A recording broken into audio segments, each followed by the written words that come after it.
자, 수수께끼입니다. 비행기는 날개 하나만으로 날 수 있을까요? 아니면 초음속에 도달할 수 있을까요? 역시 날개 하나만으로요? 둘 다 아니라고 대답하셨다면 깜짝 놀라실 거예요. 아직 비행기에 대해 모르시는 게 너무 많은 것 같은데요. 사실 저도 그랬어요. 오늘까지는요.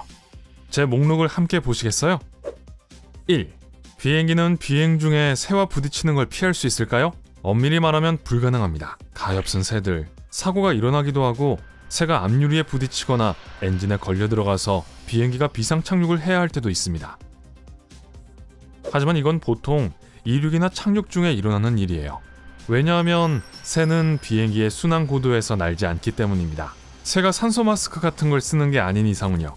공항에서는 활주로에서 새들을 겁주기 위해 공포탄을 쏴서 큰 소리를 내거나 다른 새들을 괴롭히는 맹금류에게 특수 훈련을 시키는 등의 조치를 취합니다. 덕분에 비행기가 안전하게 이륙할 수 있게 되는 거예요. 2. 비행기는 어떻게 번개에 맞아도 계속 비행할 수 있을까요? 보통 번개에 맞은 후에 비행기는 검사를 거쳐야 하지만 여전히 안전하게 비행을 끝낼 수 있습니다. 동체는 충분히 전기를 잘 전도합니다. 그리고 피뢰침과 마찬가지로 충격은 아마도 비행기의 끝 중 하나인 날개나 코에 가해질 거예요. 땅이 필요하지만 땅이 없으므로 그 힘은 꼬리로 빠져나옵니다. 전기가 안으로 들어가는 것보다 비행기의 표면을 통과하는 것이 더 쉬운 덕분에 탑승한 사람들은 전기의 영향을 받지 않아요. 하지만 여전히 번개는 강력하고 비행기 겉에는 약간의 손상이 있을 수 있습니다. 3. 휴대전화로 비행기 장비를 고장낼 수 있나요? 짧게 답하면 아니요입니다. 더 긴 대답은 아니요예요. 즉, 전자기기는 비행기의 전자장치를 절대 오작동시킬 수 없습니다. 하지만 이건 생각해보세요. 약 5년 전에 스마트폰을 가지고 있었다면 누군가 전화를 했을 때 주변 스피커에서 이상한 소음이 들렸던 게 기억나실 거예요. 최근 핸드폰에선 이러한 현상이 발생하지 않지만 여전히 위험은 존재합니다. 조종사가 관제탑에서 무슨 말을 하는지 알아내려고 하는데 누군가가 비행기 모드를 켜지 않아서 무전이 정지된다고 상상해보세요. 전 같은 비행기를 타고 싶지 않네요. 말이 나와서 말인데요. 4. 비행기 모드라는 게 정확히 뭐죠? 비행 중에 휴대폰을 계속 켜놓을 수 있는 마법의 버튼처럼 보일 수도 있지만 이는 그저 무선 송신과 통화 기능, 그리고 블루투스를 차단할 뿐입니다. 어쨌든 10,000m의 고도에서 수신이 될 것 같진 않지만 이륙과 착륙 중에 신호가 잡힐 수도 있으니 중요하죠. 그리고 오늘날에는 비행기 모드가 더 유연해져 기내에서 와이파이를 사용할 수도 있습니다. 그 덕분에 다른 모든 기능이 꺼진 상태에서도 비행기의 엔터테인먼트 시스템에 접속할 수 있는 거예요. 5. 이륙과 착륙 중에 창문 가리기를 여는 건 정말 필수인가요? 그렇고 말고요. 당연합니다.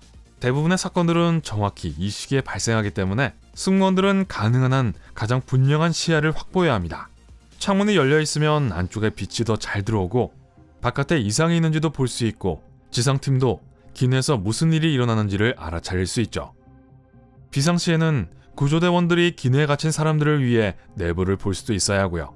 그러니 그 커버를 닫는 건 오직 비행기가 엄청난 높이까지 안전히 올라갔을 때만입니다. 어쨌든 그 높이에서 탈출할 수는 없으니까요. 6. 왜 어떤 비행우는 금방 사라지고 어떤 비행우는 오래 남는 건가요? 비행우는 구름과 많이 비슷합니다. 높은 고도에서 응축된 물로부터 나타나는 거예요. 제트 엔진은 이산화탄소와 수증기 등을 내뿜으며 연료를 태웁니다. 이 중 일부의 주위로 물입자가 모여 물방울을 만들고 이것이 땅에서 보이게 되는 거죠.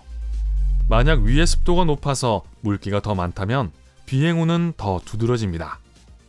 그리고 날씨가 추우면 물방울이 얼음으로 변할 수도 있고 훨씬 더 오랫동안 남을 수도 있어요. 7. 초음속 여객기는 왜 없나요? 과거에는 2개가 있었지만 둘 다 수익성이 없고 위험한 것으로 밝혀졌습니다. 영국과 프랑스의 콩코드와 러시아 Tu-144 차저가 20세기의 음속 장벽을 깬 유일한 상업용 비행기였는데요. 민간 항공의 미래로 생각되기도 했지만 비용이 너무 많이 드는 데다 사고까지 몇 번 나게 되면서 두 초음속 제트기의 운명은 다하고 말았습니다.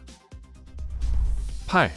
조종사와 승무원의 안전벨트는 승객들의 안전벨트와 어떻게 다른가요? 승객들과 달리 승무원들의 의자는 팔걸이가 없거나 오래 앉을 수 있게 해주는 쿠션이 충분하지 않습니다. 의자는 갤리 근처에 접을 수 있는 작은 좌석뿐이죠. 그래서 안전벨트뿐만 아니라 어깨끈도 필요한 거예요. 또한 비상시에는 승무원들이 대피를 조정할 수 있어야 하기 때문에 이런 추가적인 보호장치가 필요하죠. 조종사들은 좌석에 단단히 고정시켜주는 별처럼 생긴 하네스를 착용합니다.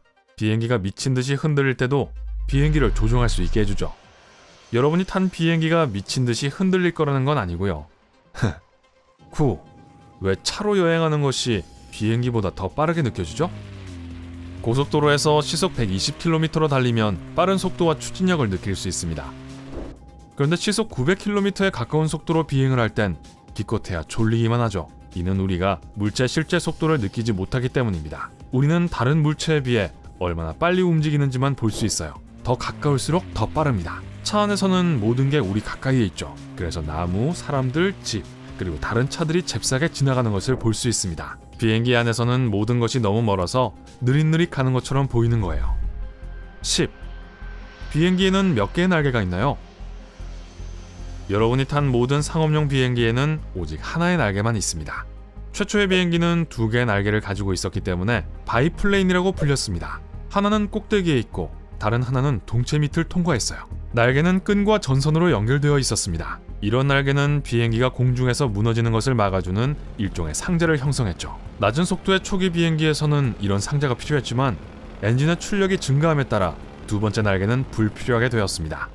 하지만 남은 한 개의 날개는 여전히 전체 구조를 지지해주는 역할을 합니다. 11. 어떻게 비행기 안에서 커피를 마시고 비행기가 기울어져 있을 때 커피가 쏟아지지 않죠? 비행기에는 승객이 항공기가 수행하는 모든 움직임을 느낄 수 없게 하는 힘이 작용하고 있습니다. 비행기가 기울어질 때 그 힘이 기체에 작용해 여러분은 옆으로가 아니라 아래로 눌리는 것처럼 느끼게 되죠. 간단한 예를 들어볼게요. 만약 여러분이 반쯤 채운 물잔을 바깥쪽으로 뻗은 손에 쥐고 충분히 빠른 속도로 돌면 물이 잔의 옆을 기어가는 것을 볼 수 있을 것입니다. 어느 순간 기술적으로 충분히 회전해서 한 방울의 물도 흘리지 않고 유리잔을 옆으로 돌릴 수 있어요. 하지만 현기증이 심할 테니 해보지 않는 게 좋을 거예요.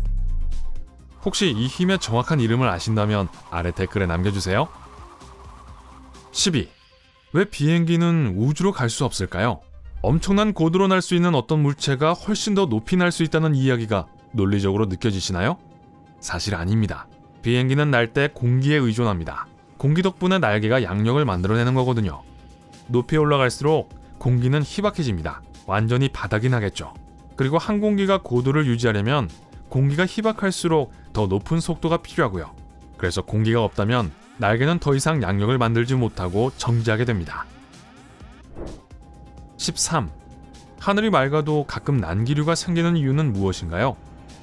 구름, 특히 천둥번개가 치는 구름을 보면 난기류 지역이 앞에 있다는 걸 예측할 수 있죠. 하지만 때때로 맑은 하늘에서도 난기류가 일어나는데 이땐 아무런 경고도 없이 비행기가 심하게 덜컹거리며 흔들릴 수 있습니다. 이 난기류는 두 공기층이 매우 빠른 속도로 충돌할 때 일어납니다. 이런 난기류는 눈에 보이지 않아요. 그래서 조종사들은 언제 그것이 일어날지 알 수 없습니다. 맑은 하늘의 난기류 지역에 진입하게 될 확률은 산맥과 제트기류 근처의 낮은 고도에서 더 높습니다. 그건 그렇고 14. 제트기류는 무엇인가요? 지구의 대기 높이에는 매우 빠른 공기의 강이 몇 개 있습니다. 기상 시스템은 제트기류에 의해 제어되기도 하죠. 제트스트림은 이상한 방식으로 움직이지만 일정한 흐름을 가지고 있어서 비행기가 때때로 이를 활용할 수도 있습니다. 비행기가 제트기류에 가까워질 때 이 기류의 방향에 적응하면 기류의 추진을 받아 훨씬 더 빨리 날 수 있습니다.